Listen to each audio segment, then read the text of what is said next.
자, 이번에는 문자열, 배열, 디버깅 하는 방법에 대해서 한번 살펴볼 텐데요. 다 익숙한 용어들이시죠. 앞에서 한 번씩 다룬 내용들이에요. 여기서는 지금까지 배웠던 것을 다시 한번 리마인드도 하고 정리하는 느낌으로 이야기를 진행해 보도록 하겠습니다. 물론 새로운 내용이 약간 추가되기도 합니다. 자, 문자열이라는 걸 먼저 보도록 할게요. 기본적으로 컴퓨터는 숫자만 저장할 수 있다고 말씀을 드렸고요. 그 숫자가 어떤 의미를 가지느냐를 결정해 주는 것이 타입이라고 말씀을 드렸었어요. 그래서 기초 타입에는 문자와 숫자가 있었죠. 물론 숫자도 다양한 형태가 있었죠. 문자 같은 경우는 표현할 때 싱글 코테이션, 작은 따옴표라고 그러죠. 작은 따옴표고 그 안에는 문자가 하나만 들어가는 형태였어요. 유니코드인 경우에는 좀 길어 보이긴 하지만 그 또한 문자는 하나입니다. 아무리 2바이트여도 이 안에 들어가는 것은 문자 하나입니다. 알파벳도 하나, 한글인 경우도 한 글자만 들어갈 수 있게 되어 있고 한문도 마찬가지입니다. 이런 식으로 되어 있는 게 문자라고 말씀드렸고, 문자열은 문자의 배열이란 뜻이니까 이런 문자들이 여러 개가 들어가 있는 것을 의미하겠죠.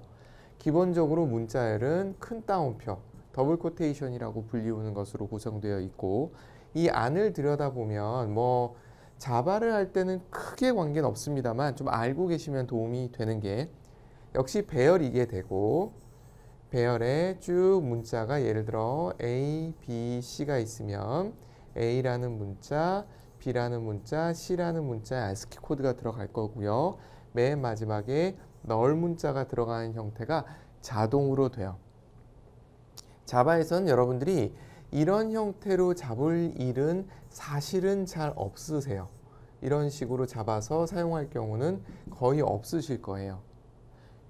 뒤에는 당연히 str은 u 하면서 이렇게 가겠죠. 배열을 잡아가는 이런 과정을 가질 거예요. 이 경우가 이런 거죠.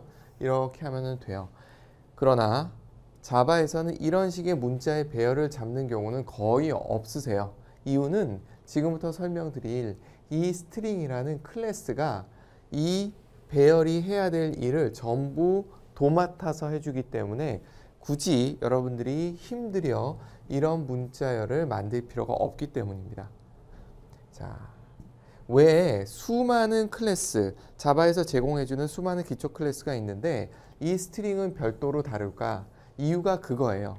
일반적인 랭귀지에서는 문자의 배열도 배열이기 때문에 이런 식으로 관리해야만 되지만 OOP로 오면서 클래스가 그 부분을 다 해결해 줄 수 있기 때문에 이런 걸 만들었고, 그리고 꼭 필요한 배열이기 때문에 별도의 클래스에 대한 설명이 들어갔다, 이렇게 이해하시면 좋을 것 같습니다.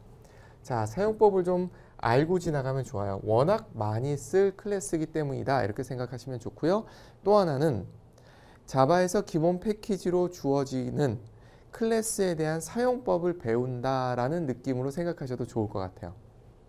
볼게요. 똑같습니다. 클래스 이름을 쓰고 변수 이름, 클래스의 변수는 결국은 객체고 그 객체의 주소죠. 정확하게 얘기하자면, 그러니까 이 변수는 뭘 저장하는 공간이죠? 앞에서 배우신 거예요. 주소를 저장하는 공간이었죠. 그리고 뒤에 있는 이 부분을 조금 눈여겨볼 필요가 있어요. 문자열 리터럴이라고 불리우는 부분인데, 이렇게 했을 때 무슨 일이 생기는지 좀 알고 가실 필요가 있습니다. 어떤 일이 생기냐면 컴파일러가 아예 이렇게 진행하도록 바꿔놔요. 저 경우에는 문자열 이렇겠죠? 이런 식으로 아예 바뀌어 있다라고 생각하시면 좋을 거예요.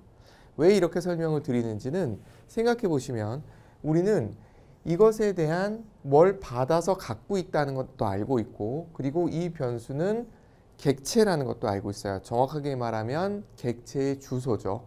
를 알고 있기 때문에 여기서 무엇을 주는지는 당연히 알 수밖에 없어요. 주소인 거죠. 그렇다는 것은 new가 발생을 했었다는 얘기가 되는 거죠. 그렇죠. 이렇게 유추해 볼 수도 있어요. 어쨌든 그러한 이유로 이런 식으로 사용할 수 있도록 만들어져 있습니다. 자, 예를 아래서 보는데 이건 좀 특수한 예예요. 특수한 거니까 특수하게 생각하셔야 됩니다. 자, 스트링 두 개에 대해서 객체에 대한 주소를 저장할 공간이 만들어졌어요. 클래스 변수가 만들어진 거죠. 만들어졌고 뒤에 보면 정확하게 동일한 리터럴이 있어요. 원래는 위에도 new string 이런 식으로 됐었을 거고 안녕 자바였을 거고요. 아래도 new string 안녕 자바 이렇게 해서 원래는 S1과 S2가 서로 다른 걸 가리킬 거예요. 보면 그림으로 보면 이렇게 되겠죠. S1이란 공간이 만들어졌고 S2라는 공간이 만들어졌어요. 그리고 new string을 했기 때문에 하나의 객체가 만들어지고 그 안에 무엇이 저장되어 있느냐면 안녕 자바 이런 형태가 저장이 되어 있을 거예요. 그렇죠? 그리고 대입연산자를 수행했기 때문에 얘는 이 객체를 가리키는 이런 모양일 겁니다. 사실은 이 아래 또 한 번 수행했기 때문에 별도가 하나 만들어지는 것이 원래는 맞은데 컴파일러가 똑똑하게 동작을 해서 동일하네? 완전히 동일하네? 해서 생성을 하지 않고 똑같은 것을 가리키게 한다라는 것을 설명하고 있는 내용이에요. 이해되십니까? 이건 특수한 경우입니다. 똑같은 리터럴일 경우에 그럴 수 있다라는 겁니다. 특수한 경우니까 정말 특수하게 받아들이셔야 되고요. 이 안에 있는 문자열이 조금이라도 달라지게 되면 별도의 객체가 만들어지고 그것을 가리키게 되겠죠. 그렇게 될 겁니다. 그 이야기가 아래에 있는 거니까 그렇게 보시면 될 것 같습니다. 자, 여기서 또 하나 주의할 것이 나왔어요.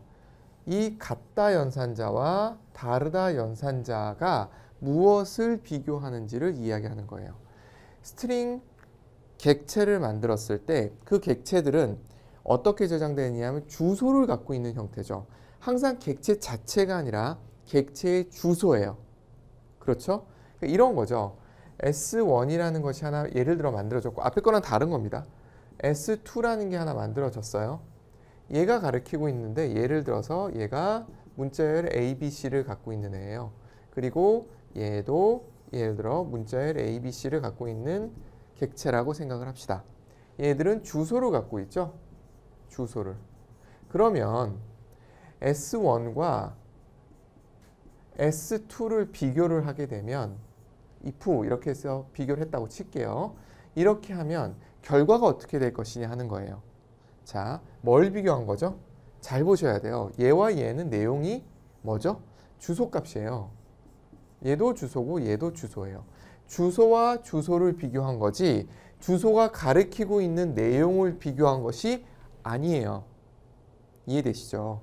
그래서 여러분들이 머릿속에 단순화시키는 방법은 뭐냐면 클래스 변수, 객체의 변수 이거는 항상 뭘 저장하고 있는 것이다? 주소다라는 걸 머릿속에 넣고 있으면 이 말이 너무 당연하게 느껴지실 거예요. 그냥 확인하는 정도일 거예요. 그래서 제가 항상 이렇게 그림을 그리고 주소입니다 라고 설명을 드리는 이유 그리고 포인터 개념까지는 안 간다 하더라도 자꾸 이렇게 머릿속으로 그리는 연습을 해두시는 것이 여러분들의 혼란을 줄일 수 있는 굉장히 좋은 방법이에요.